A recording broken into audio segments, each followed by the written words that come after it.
Halo rekan-rekan semua, selamat berjumpa lagi dengan saya, Anggono Raras. Video kali ini mengambil tema jenis pemimpin di Indonesia. Melihat perkembangan yang ada pada saat ini, bila dikelompokkan tentang kepemimpinan di Indonesia, ada 5 jenis. Pengamatan yang saya lakukan ini berdasarkan empiris di lapangan. Bila kita perhatikan secara serius, maka telah muncul beberapa istilah baru dalam memahami jenis kepemimpinan yang tumbuh dewasa ini di Indonesia. Munculnya istilah-istilah baru dalam jenis kepemimpinan ini tidak luput dari kejadian yang ada dalam perkembangan politik Indonesia. Selamat menyaksikan. Jenis pemimpin yang pertama adalah pemimpin yang takut Tuhan. Jenis pemimpin ini dapat diwakili dengan adanya sifat yang dimiliki oleh Wali Kota Surabaya, Eri Cahyadi. Ramai dibicarakan orang setelah pemilihan calon wali kota Surabaya pada Pilkada 2020. Pasalnya, Eri Cahyadi merupakan birokrat muda yang terpilih menjadi wali kota Surabaya.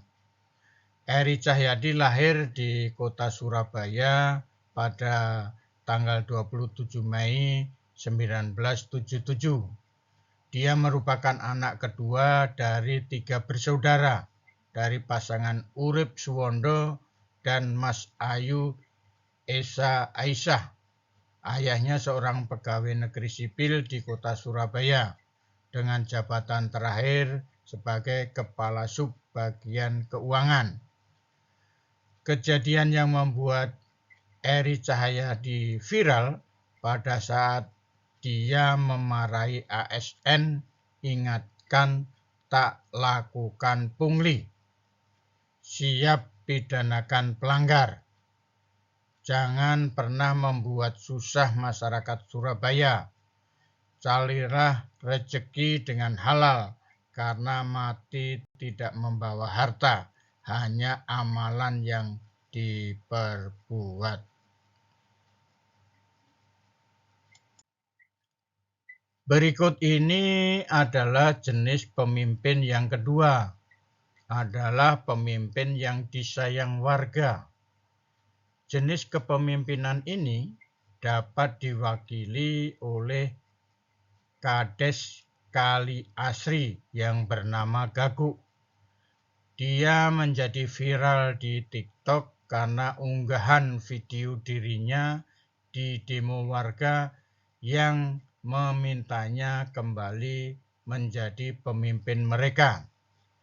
Video itu menunjukkan warga melakukan aksi demo damai terhadap kepala desa tersebut.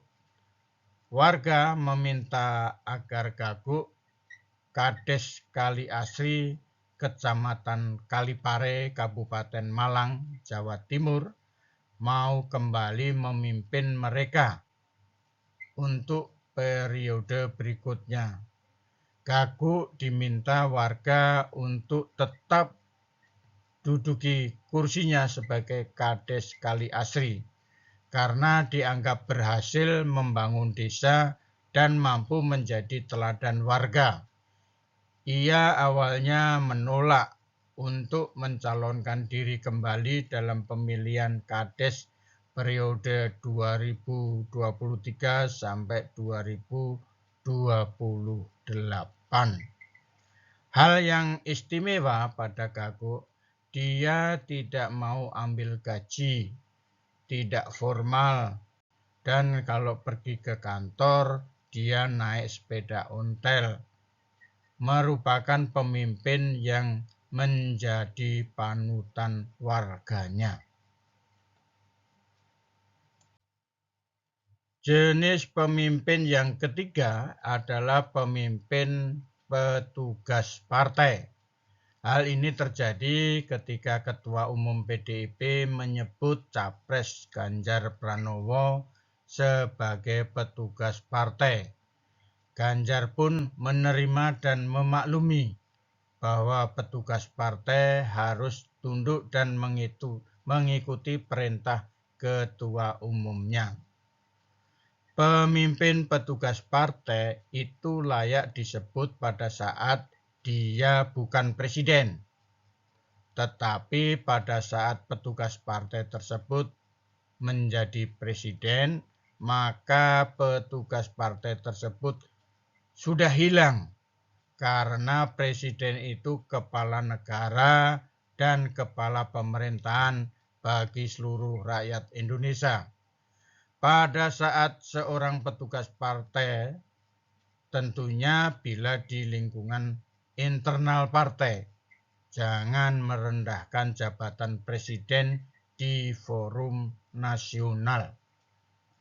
Pemimpin petugas partai disebut bila yang menjadi presiden bukan dari keturunan Soekarno.